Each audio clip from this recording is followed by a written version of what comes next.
Genèse chapitre 13. Abram de retour en Canaan. Séparation d'avec son neveu Lot. Abram remonta d'Égypte vers le midi, lui, sa femme et tout ce qui lui appartenait, et Lot avec lui. Abram était très riche en troupeaux, en argent et en or. Il dirigea ses marches du midi jusqu'à Béthel, jusqu'au lieu où était sa tente au commencement, entre Béthel et Haï, au lieu où était l'autel qu'il avait fait précédemment. Et là, Abram invoqua le nom de l'Éternel. Lot qui voyageait avec Abram avait aussi des brebis, des bœufs et des tentes. Et la contrée était insuffisante pour qu'ils demeurassent ensemble, car leurs biens étaient si considérables qu'ils ne pouvaient demeurer ensemble. Il y eut querelle entre les bergers des troupeaux d'Abram et les bergers des troupeaux de Lot. Les Cananéens et les Phérésiens habitaient alors dans le pays.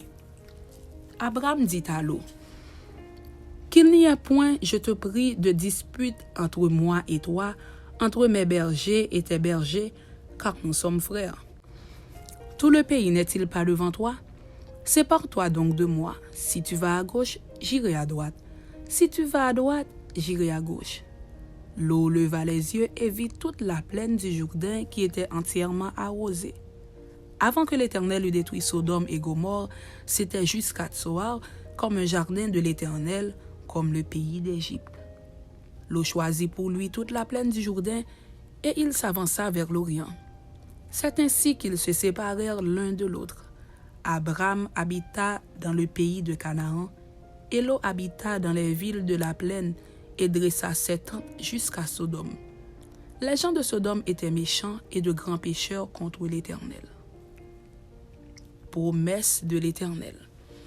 L'Éternel dit à Abram, après que Lot se fut séparé de lui, « Lève les yeux et, du lieu où tu es, regarde vers le nord et le midi, vers l'Orient et l'Occident, car tout le pays que tu vois, je le donnerai à toi et à ta postérité pour toujours.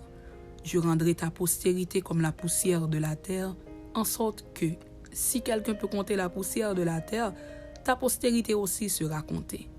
Lève-toi, parcours le pays dans sa longueur et dans sa largeur, car je te le donnerai. » Abram leva ses tentes et vint habiter parmi les chênes de Mamré qui sont près d'Hébron. Et il bâtit là un autel à l'Éternel.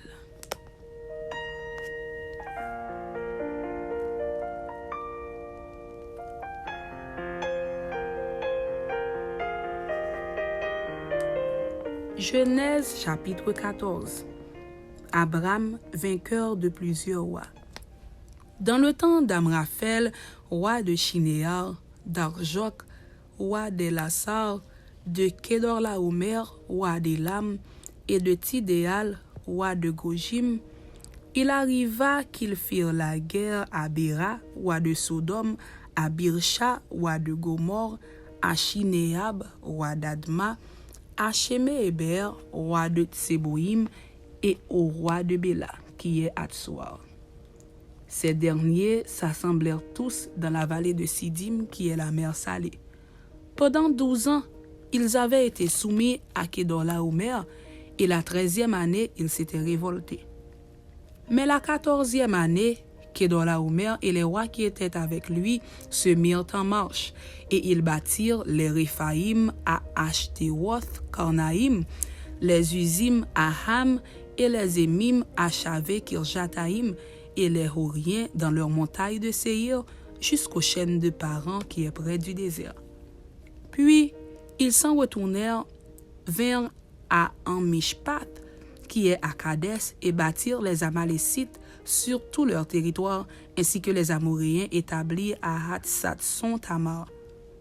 Alors s'avancèrent le roi de Sodome et le roi de Gomorrhe, le roi d'Adma, le roi de Tseboïm et le roi de Béla qui est à Tsoar, et ils se rangèrent en bataille contre eux dans la vallée de Sidim, contre Kedorlaomer, roi d'Élam, Tidéal, roi de Gojim, Amraphel, roi de Shinéar, et Arjok, roi d'Elassar, 4 rois contre 5.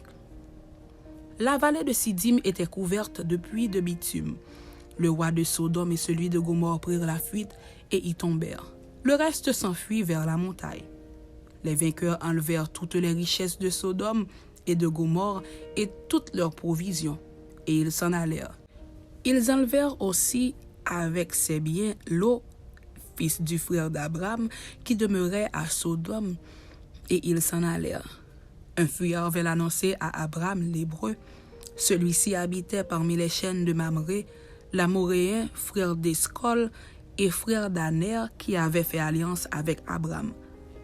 Dès qu'Abraham eut appris que son frère avait été fait prisonnier, il arma 318 de ses plus braves serviteurs, nés dans sa maison, et il poursuivit les rois jusqu'à Dan.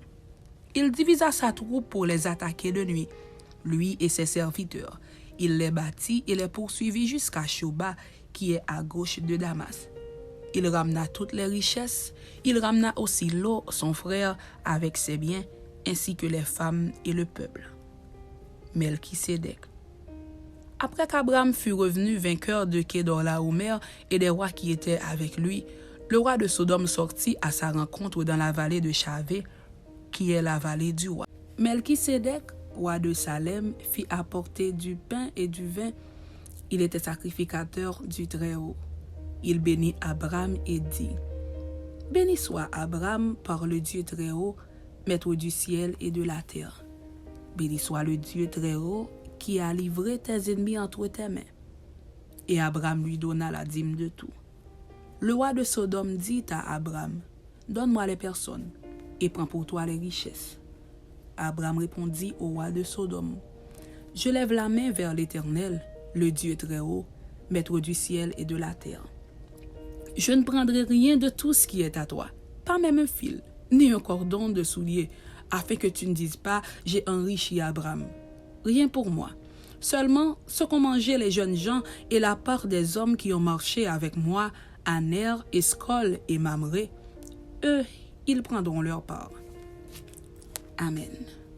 C'était Genèse chapitre 13 et Genèse chapitre 14. Que Dieu vous bénisse. Amen.